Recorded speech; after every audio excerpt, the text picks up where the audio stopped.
ನಾನು ಇವತ್ತಿನ ವಿಡಿಯೋದಲ್ಲಿ the world most powerful seed ಅಂದರೆ ಜಗತ್ತಿನಲ್ಲೇ ಶಕ್ತಿಶಾಲಿ ಬೀಜಗಳಲ್ಲಿ ಒಂದಾದಂಥ ಅಳವಿ ಬೀಜದ ಸೇವನೆಯಿಂದ ನಮ್ಮ ದೇಹಕ್ಕೆ ಸಿಗುವಂಥ ಅದ್ಭುತ ಆರೋಗ್ಯ ಪ್ರಯೋಜನಗಳ ಬಗ್ಗೆ ಮಾಹಿತಿಯನ್ನು ಕೊಡ್ತಾ ಇದ್ದೀನಿ. ಹಾಗಾದರೆ ಈ ಅಳವಿ ಬೀಜ ಅಂದರೆ ಏನು? ಈ ಅಳವಿ ಬೀಜವನ್ನು ಕನ್ನಡದಲ್ಲಿ ಅಳವಿ ಬೀಜ ಅಂತಲೂ ಕರೀತಾರೆ. ಇಂಗ್ಲಿಷಲ್ಲಿ ಹಲೀಮ್ ಸೀಡ್ ಮತ್ತು ಗಾರ್ಡನ್ ಕ್ರೆಸ್ ಸೀಡ್ಸ್ ಅಂತಲೂ ಕರೀತಾರೆ. ಈ ಬೀಜಗಳು ಚಿಕ್ಕದಾಗಿರುತ್ತೆ, ಹಾಗೆ ಕೆಂಪು ಕಂದು ಬಣ್ಣವನ್ನು ಹೊಂದಿರುತ್ತೆ. ನೋಡ್ಲಿಕ್ಕೆ ಎಳ್ಳು ಕಾಳಿನ ಸೈಜ್ ಇರುತ್ತೆ.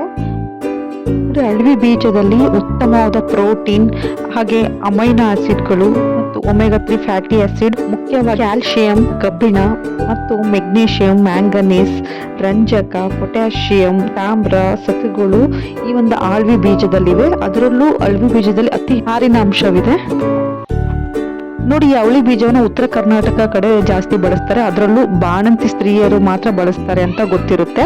ಅದು ಯಾಕೆ ಬಳಸಬೇಕು, ಅದರಿಂದ ಏನು ಸಿಗುತ್ತೆ ಅಂತ ತುಂಬ ಜನಕ್ಕೆ ಗೊತ್ತಿರಲ್ಲ. ಅವ್ರನ್ನ ಕೇಳಿದ್ರೆ ಹೇಳ್ತಾರೆ, ಹಿರಿಯರು ಹೇಳಿದ್ದಾರೆ, ಸೊ ಹಾಗಾಗಿ ನಾವು ಇದನ್ನ ಬಳಸ್ತಾ ಇದ್ವಿ. ಬಾಣಂತನ ಮುಗಿದ್ಮೇಲೆ ಅಲ್ಲಿಗೆ ಸ್ಟಾಪ್ ಮಾಡ್ತಾರೆ. ಬಟ್ ನಿಮಗೆ ಇದರಿಂದ ಸಿಗುವಂಥ ಆ್ಯಕ್ಚುಯಲ್ ಹೆಲ್ತ್ ಬೆನಿಫಿಟ್ ಬಗ್ಗೆ ನೀವು ಕೇಳಿದ್ರೆ ಆಶ್ಚರ್ಯ ಪಡ್ತೀರಾ. ಬಿಕಾಸ್ ಇದರಲ್ಲಿ ಅಷ್ಟೊಂದು ಅದ್ಭುತವಾದ ಪೋಷಕಾಂಶಗಳಿವೆ.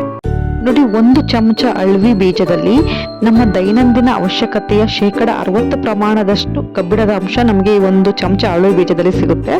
ಅಲ್ಲದೆ ಈ ಒಂದು ಅಳವಿ ಬೀಜದಲ್ಲಿ ಉತ್ತಮವಾದ ಪ್ರೋಟೀನ್ ಮತ್ತು calcium, vitamin A, vitamin C, vitamin E ಮತ್ತು ಫೈಬರ್ಗಳಿಂದ ಇದು ಸಮೃದ್ಧವಾಗಿರುತ್ತದೆ. ನೀವು ದೇಹಕ್ಕೆ ಅಗತ್ಯವಾದ ಪೋಷಕಾಂಶಗಳನ್ನು ನೀಡುವ ನೈಸರ್ಗಿಕ ಶಕ್ತಿದಾಯಕ ಆಹಾರ ಅಂತಲೇ ಇದನ್ನು ಕರೀಬಹುದು. ಹಾಗಾದ್ರೆ ಈ ಅಳವಿ ಬೀಜಗಳ ಪ್ರಮುಖ ಆರೋಗ್ಯ ಪ್ರಯೋಜನಗಳು ಏನಪ್ಪಾ ನೋಡೋದಾದ್ರೆ, ಮೊದಲನೇದಾಗಿ ರಕ್ತಹೀನತೆ ನಿವಾರಣೆಗೆ ಈ ಒಂದು ಅವಳಿ ಬೀಜ ಸಹಾಯಕ. ಹೇಗೆ ಅಂದ್ರೆ ನೋಡಿ, ಅವಳಿ ಬೀಜದಲ್ಲಿ ನಾನು ಆಲ್ರೆಡಿ ಹೇಳಿದಾಗೆ ಐರನ್ ಕಂಟೆಂಟ್ ತುಂಬಾನೇ ಇರುತ್ತೆ. ಹಾಗೆ ಇದರಲ್ಲಿ ಫೋಲಿಕ್ ಆಸಿಡ್ ಕೂಡ ಅಧಿಕ ಪ್ರಮಾಣದಲ್ಲಿದ್ದು ರಕ್ತಹೀನತೆ ಅಂದ್ರೆ ಅನಿಮಿಯಾ ನಿವಾರಣೆಗೆ ಅತ್ಯುತ್ತಮ. ಅಲ್ಲದೆ ನಿಯಮಿತ ಸೇವನೆಯಿಂದ ಇದು ಹಿಮೋಗ್ಲೋಬಿನ್ ಪ್ರಮಾಣವನ್ನು ಹೆಚ್ಚುತ್ತದೆ. ಅದರಲ್ಲೂ ಮಹಿಳೆಯರಿಗೆ ಇದು ಒಂದು ಶಕ್ತಿದಾಯಕ ಸೂಪರ್ ಫುಡ್ ಅಂತಾನೆ ಹೇಳ್ಬೋದು. ಎರಡನೇದಾಗಿ ಈ ಅಳವಿ ಬೀಜಗಳು ಮಹಿಳಾ ಆರೋಗ್ಯಕ್ಕೆ ಸಹಕಾರಿ. ಹಾಗಾದ್ರೆ ಈ ಅಳವಿ ಬೀಜಗಳು ಮಹಿಳೆಯರಿಗೆ ಹೇಗೆ ಉಪಯುಕ್ತ ಅಂತ ನೋಡೋದಾದ್ರೆ, ನೋಡಿ, ಅಳವಿ ಬೀಜಗಳು ಮಹಿಳೆಯರ ಆರೋಗ್ಯಕ್ಕೆ ಅತ್ಯಂತ ಪ್ರಯೋಜನಕಾರಿ. ಏಕೆಂದ್ರೆ ಇವುಗಳಲ್ಲಿ ಇರುವ ನೈಸರ್ಗಿಕ ಫೈಟೋ ಈಸ್ಟ್ರೋಜನ್ ಅಂಶಗಳು ಮಹಿಳೆಯರಲ್ಲಿ ಹಾರ್ಮೋನಲ್ ಸಮತೋಲನ ಅಂದ್ರೆ ಹಾರ್ಮೋನಲ್ ಬ್ಯಾಲೆನ್ಸ್ ನ ಕಾಯ್ದುಕೊಳ್ಳಲು ಸಹಕಾರಿಯಾಗಿರುತ್ತೆ.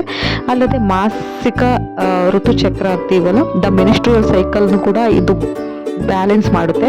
ಅಂದ್ರೆ ಅನಿಯಮಿತ ಪೀರಿಯಡ್ ಸಮಸ್ಯೆಯಿಂದ ಬಳಲುವವರಿಗೆ, ಇರ್ರೆಗ್ಯುಲರ್ ಪೀರಿಯಡ್ಸ್ ಇದ್ದವ್ರಿಗೂ ಕೂಡ ಇದು ಒಂದು ನಾರ್ಮಲ್ ಅಂದ್ರೆ ಸಹಜ ಪರಿಹಾರವನ್ನು ಕೊಡುತ್ತೆ.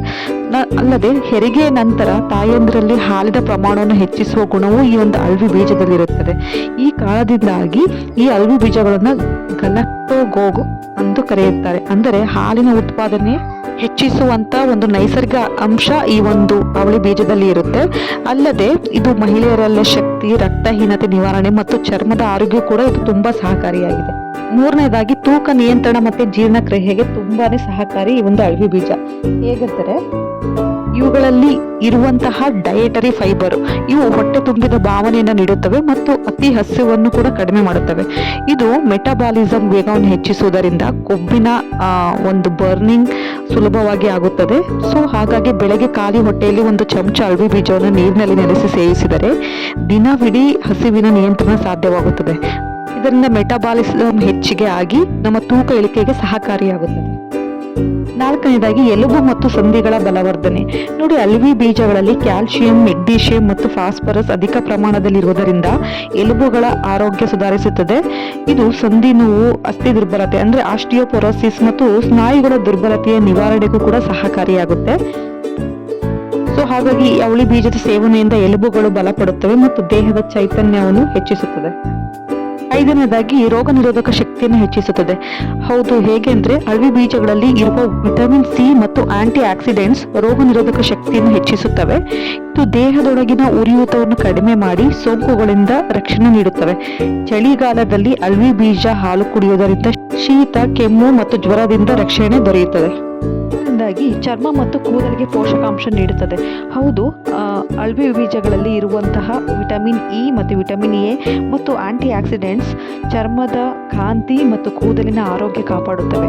ಇವು ಚರ್ಮವನ್ನು ಹೈಡ್ರೇಷನ್ ಆಗಿ ಕಾಪಾಡಿ ಒಣ ಚರ್ಮ ಸಮಸ್ಯೆ ನಿವಾರಣೆ ಮಾಡುತ್ತವೆ. ಹಾಗೆ ಕೂದಲಿನ ಬೆಳವಣಿಗೆಗೂ ಕೂಡ ತುಂಬಾನೇ ಸಹಕಾರಿ ಈ ಒಂದು ಅಳವಿ ಬೀಜ.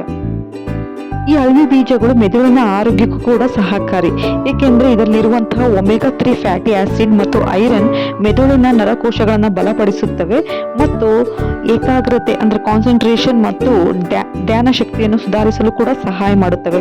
ಮಕ್ಕಳು ಮತ್ತು ವಿದ್ಯಾರ್ಥಿಗಳು ನಿಯಮಿತವಾಗಿ ಅಂದರೆ ಅಲ್ಪ ಪ್ರಮಾಣದ ಅಳವಿ ಬೀಜವನ್ನು ಸೇವಿಸಿದರೆ ಏಕಾಗ್ರತೆ ಹೆಚ್ಚುತ್ತದೆ ಹಾಗೂ ಮಾನಸಿಕ ಶಕ್ತಿ ಕೂಡ ವೃದ್ಧಿಯಾಗುತ್ತದೆ. ಆದರೆ ಇಷ್ಟೊಂದು ಆರೋಗ್ಯ ಪ್ರಯೋಜನ ಇರುವಂತಹ ಈ ಒಂದು ಅಳವಿ ಬೀಜವನ್ನ ಹೇಗೆ ಸೇವಿಸಬೇಕು ಅಂತ ನೋಡೋದಾದ್ರೆ ನೋಡಿ, ಮೊದಲನೇದಾಗಿ ಹಾಲಿನೊಂದಿಗೆ ಅಂದ್ರೆ 1 ಚಮಚ ಅವಳಿ ಬೀಜವನ್ನ ಹಾಲಿನಲ್ಲಿ ಕುದಿಸಿ ಬೆಳಗ್ಗೆ ಇಲ್ಲ ರಾತ್ರಿ ಕುಡಿಬಹುದು. ಇದು ಶಕ್ತಿ ಮತ್ತು ಉಷ್ಣತೆಯನ್ನು ನೀಡುತ್ತೆ. ಇಲ್ಲ ಅಂದ್ರೆ ನೆನೆಸಿಕೊಂಡು ಅಂದ್ರೆ ರಾತ್ರಿ ನೀರಿನಲ್ಲಿ ನೆನೆಸಿ ಬೆಳಗ್ಗೆ ಖಾಲಿ ಹೊಟ್ಟೆಯಲ್ಲೂ ಕೂಡ ತಿನ್ನಬಹುದು. ಇದು ಜೀರ್ಣಕ್ರಿಯೆಗೆ ಸಹಕಾರಿ. ಇಲ್ಲ ಸಿಹಿ ತಿಂಡಿಗಳಲ್ಲಿ ಅಂದ್ರೆ ಅಳವಿ ಬೀಜದ ಲಾಡು ಅಥವಾ ಅಳವಿ ಬೀಜದ ಹಾಲು ಪಾಯಸ ಅಥವಾ ಕೀರ್ನಲ್ಲಿ ಸೇರಿಸಿ ತಯಾರಿಸಬಹುದು. ಇದು ಕೂಡ ಮಕ್ಕಳಿಗೂ ಇಷ್ಟವಾಗುತ್ತದೆ ಮತ್ತು ಆರೋಗ್ಯ ಕೂಡ ಅಷ್ಟೇ ಒಳ್ಳೆಯದು. ಇದನ್ನು ನನ್ನ ಮುಂದಿನ ವಿಡಿಯೋಗಳಲ್ಲಿ ನಾನು ಅಳವಿ ಬೀಜನ ಉಪಯೋಗಿಸಿಕೊಂಡು ಯಾವೆಲ್ಲ ಸಿಹಿ ತಿಂಡಿಗಳನ್ನ ಮಾಡಬಹುದು ಅಂತ ತೋರಿಸ್ಕೊಡ್ತೀನಿ. ಈ ಅಳವಿ ಬೀಜಗಳನ್ನ ಹೇಗೆ ನೆನೆಸಬೇಕು ಅಂತ ನೋಡೋದಾದ್ರೆ ನೋಡಿ, ಸಾಮಾನ್ಯವಾಗಿ 5 ರಿಂದ 6 ಗಂಟೆಗಳವರೆಗೆ ನೀರಿನಲ್ಲಿ ನೆನೆಸುವುದು ಉತ್ತಮ. ಏಕೆಂದ್ರೆ ಇವು ನೀರನ್ನು ಹೀರಿಕೊಂಡು ಜಿಲಾಟಿನಂತಹ ಮೃದುವಾದ ರೂಪವನ್ನು ಪಡೆಯುತ್ತವೆ. ನೆನೆಸಿದ ನಂತರ ಅವುಗಳನ್ನು ಹಾಲಿನಲ್ಲಿ ಅಥವಾ ಸ್ಮೂದಿಯಲ್ಲಿ ಅಥವಾ ಪಾಯಸದಲ್ಲಿ ಸೇರಿಸಬಹುದು. ಹಾಗಾದ್ರೆ ಈ ಒಂದು ಅವಳಿ ಬೀಜ ಸೇವನೆಯಿಂದ ಯಾವುದೇ ಸೈಡ್ ಎಫೆಕ್ಟ್ಸ್ ಇಲ್ವಾ ಅಂತ ಕೇಳಿದ್ರೆ ಎಸ್, ಸೈಡ್ ಎಫೆಕ್ಟ್ಸ್ ಇದೆ. ನೋಡಿ, ಈ ಒಂದು ಅವಳಿ ಬೀಜವನ್ನು ಸುರಕ್ಷಿತವಾದ ಆಹಾರ, ಆದರೆ ಹೆಚ್ಚು ಪ್ರಮಾಣದಲ್ಲಿ ಸೇವಿಸಿದರೆ ಕೆಲವು ತೊಂದರೆಗಳು ಕಾಣಿಸ್ಕೊಳ್ಬಹುದು. ಲೈಕ್ ಅಜೀರ್ಣ, ಹೊಟ್ಟೆ ಬಿಸಿಯಾಗುವುದು ಅಥವಾ ಜೀರ್ಣ ತೊಂದರೆಗಳು ಉಂಟಾಗೋ ಸಾಧ್ಯತೆ ಇರುತ್ತದೆ. ಸೊ ಹಾಗಾಗಿ ಗರ್ಭಿಣಿಯರು ಅಥವಾ ಹಾರ್ಮೋನಲ್ ಔಷಧಿ ಸೇವಿಸುತ್ತಿರುವವರು ವೈದ್ಯರ ಸಲಹೆ ನಂತರ ಮಾತ್ರ ಸೇವಿಸಬೇಕು. ಮಿತ ಪ್ರಮಾಣದಲ್ಲಿ ಅಂದ್ರೆ 1 ರಿಂದ 2 ಟೀ ಚಮಚ ಸೇವಿಸಿದರೆ ಯಾವುದೇ ಹಾನಿ ಆಗುವುದಿಲ್ಲ. ಅದರಲ್ಲೂ ಹೈಪೋಥೈರಾಯಿಡಿಸಮ್ ಇರುವಂತವರು ಈ ಒಂದು ಅವಳಿ ಬೀಜವನ್ನ ಅವಾಯ್ಡ್ ಮಾಡಿದ್ರೆ ಸೂಕ್ತ. ಬಿಕಾಸ್ ಈ ಒಂದು ಅವಳಿ ಬೀಜದಲ್ಲಿ ಗೈಟ್ರೋಜನ್ಸ್ ಇರೋದ್ರಿಂದ ಅದು ಥೈರಾಯ್ಡ್ ಪೇಷಂಟ್ಸ್ಗೆ ಸೂಕ್ತವಿಲ್ಲ. ಇಲ್ಲ ಅಂದ್ರೆ ನೀವು ವೈದ್ಯರ ಸಲಹೆಯ ನಂತರ ಮಾತ್ರ ಸೇವಿಸಬೇಕು. ಅದು ಮಿತ ಪ್ರಮಾಣದಲ್ಲಿ ಸೇವಿಸಿದರೆ ಯಾವುದೇ ಹಾನಿ ಆಗುವುದಿಲ್ಲ.